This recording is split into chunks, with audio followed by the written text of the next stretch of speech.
15 شعبان کی رات میں ہمارے ملکوں میں جو ہمارے عجمی ملک ہیں اس میں وہ کچھ ہو رہا ہے جو نہ میرے نبی نے کیا، نہ صحابہ نے کیا، نہ تابعین نے کیا۔ عجیب و غریب عبادات گھڑ لی ہیں، عجیب و غریب اس کے اعمال بنا لیے ہیں اپنی طرف سے، اور مسجدیں بھری ہوتی ہیں اور روشنیاں لگی ہوتی ہیں اور آتش بازی ہو رہی ہوتی ہے۔ میرے نبی نے اس رات کی فضیلت بتائی، عمل کوئی نہیں بتایا۔ جیسے یہاں کوئی صلاۃ تسبیح کی جماعت کرا رہے ہوتے ہیں، کوئی اجتماعی تہجد پڑھ رہے ہوتے ہیں، کوئی دیگیں چڑھا رہے ہوتے ہیں، کوئی آتش بازی کر رہے ہوتے ہیں، تو وہ اس میں اتنا غلو ہو گیا ہے کہ یہ بھی ٹھیک نہیں۔ اور کچھ علماء نے اس کے رد میں اس کا اتنا انکار کیا ہے کہ اس رات کی کوئی فضیلت ہے ہی نہیں، یہ بھی ٹھیک نہیں۔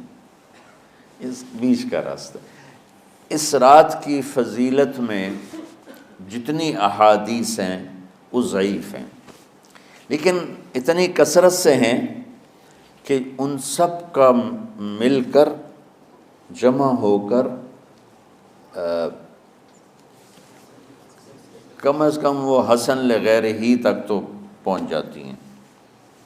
اور ابن عثیمین رحمۃ اللہ علیہ نے بھی یہ لکھا ہے کہ زیادہ سے زیادہ ان احادیث کے مجموعے سے، چونکہ اگرچہ ضعیف ہیں لیکن کافی زیادہ ہیں، تو وہ حسن لغیر ہی تک پہنچ جاتی ہیں۔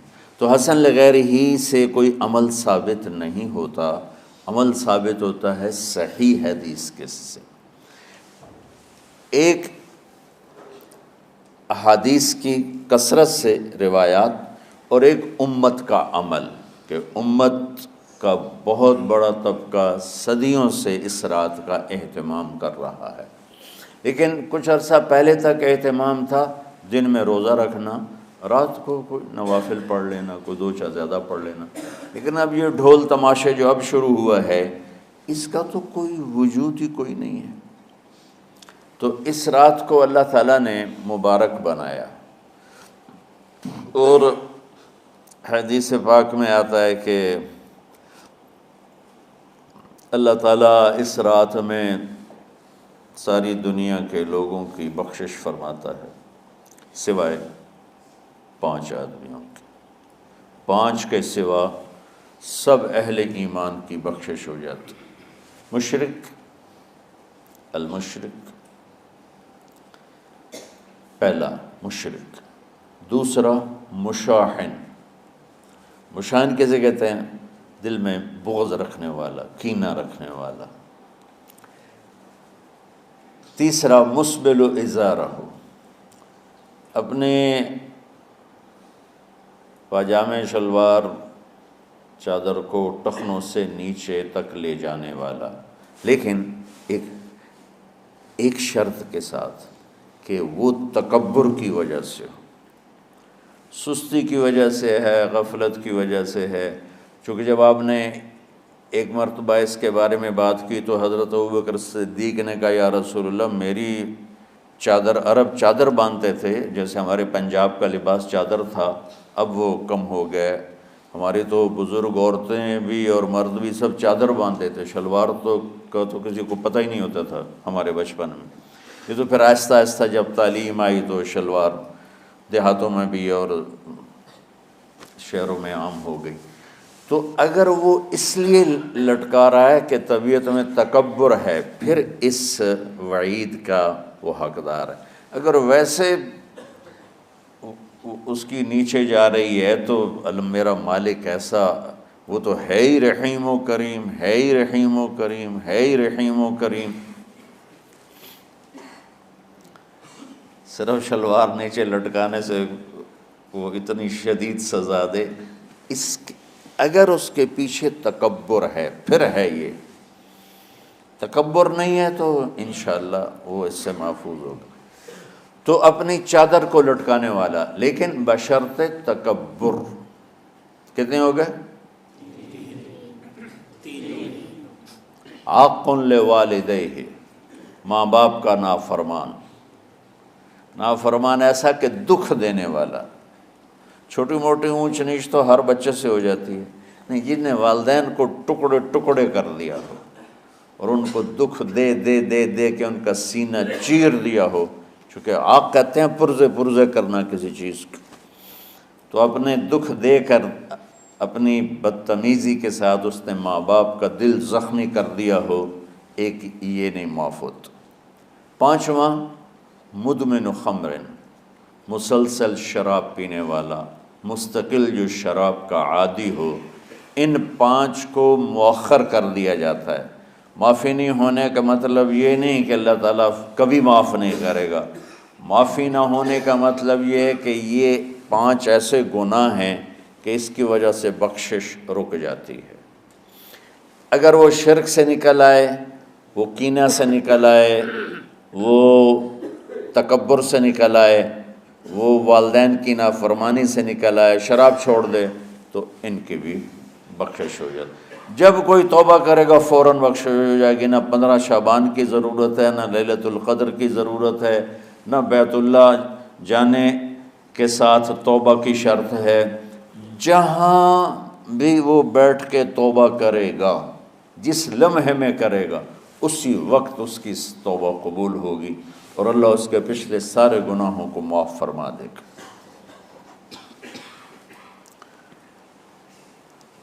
دن کا روزہ، رات کا قیام، زیادہ سے زیادہ قیام سے مراد نوافل ہیں، کوئی گھر میں پڑھ لے، کوئی مسجد میں پڑھ لے. نوافل، نفلی عبادات گھر میں ہی افضل ہوتی ہیں. میرے نبی سنتیں ہمیشہ گھر سے پڑھ کے آتے تھے. تہجد اپنے گھر میں پڑھتے تھے، مسجد میں نہیں پڑھتے تھے. سوائے اعتکاف کے آپ اپنے نوافل سنتیں سب گھر میں پڑھتے تھے اور مسجد میں صرف فرض آ کے ادا فرماتے تھے. اور اس کے بعد بیٹھنا ہوتا تھا تو بیٹھ جاتے تھے، اٹھنا ہوتا تھا تو اٹھ جاتے تھے. تو اعتدال اللہ کو ہر چیز میں پسند ہے. دنیا جو مختصر ہے اس میں کیسے پسند نہیں ہوگا؟ آخرت جیسے معاملے میں بھی اللہ ہم سے کہہ رہا ہے اعتدال، امتن وسطا. ایسے عیسائیوں کی طرح ترک دنیا بھی نہ کرو، یہودیوں کی طرح دنیا کے پیچھے نہ پڑ جاؤ، رزق کے حلال بھی کماؤ، اپنے بچوں کو بھی دیکھو، اپنے فرائض کو بھی دیکھو جو دنیاوی ہیں، اور اللہ سے بھی اپنا معاملہ ٹھیک کرو اور درست کرو.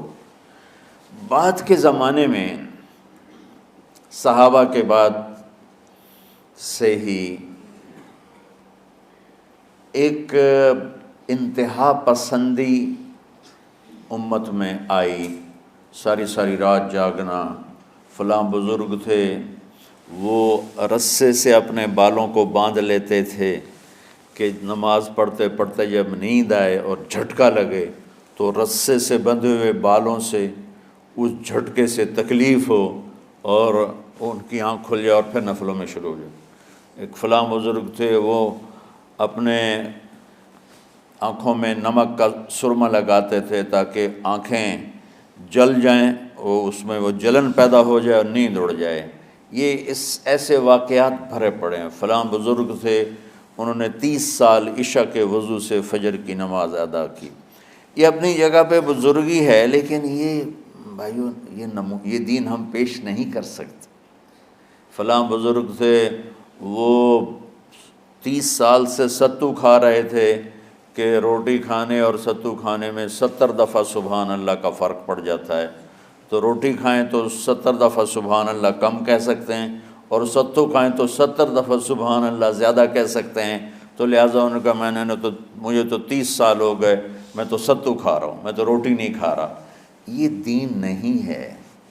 یعنی یہ وہ دین نہیں جو ہم انسانیت کو پیش کر سکیں. یہ تو لوگوں کو دوڑانے والی بات، یہ راہبانیت کی شکل ہے. یہ وہ دین نہیں جو ہم لوگوں کو پیش کریں گے تو وہ کہیں گے واہ واہ واہ واہ کیا دین ہے بھائی، قبول کرو. یہ ایک قسم کا غلو آیا. میں ایک حدیث سناتا ہوں، بخاری شریف میں بھی ہے، مجھے اب ہر شے بھول گئی، لیکن وہ ہے نہی الغلو، اس طرح کر کے آپ لوگ زیادہ جانتے ہوں گے جو پڑھ رہے ہیں کہ غلو سے نہیں۔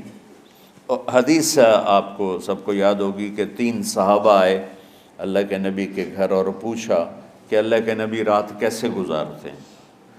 تو گھر والوں نے کہا سوتے بھی ہیں، جاگتے بھی ہیں، کھاتے بھی ہیں۔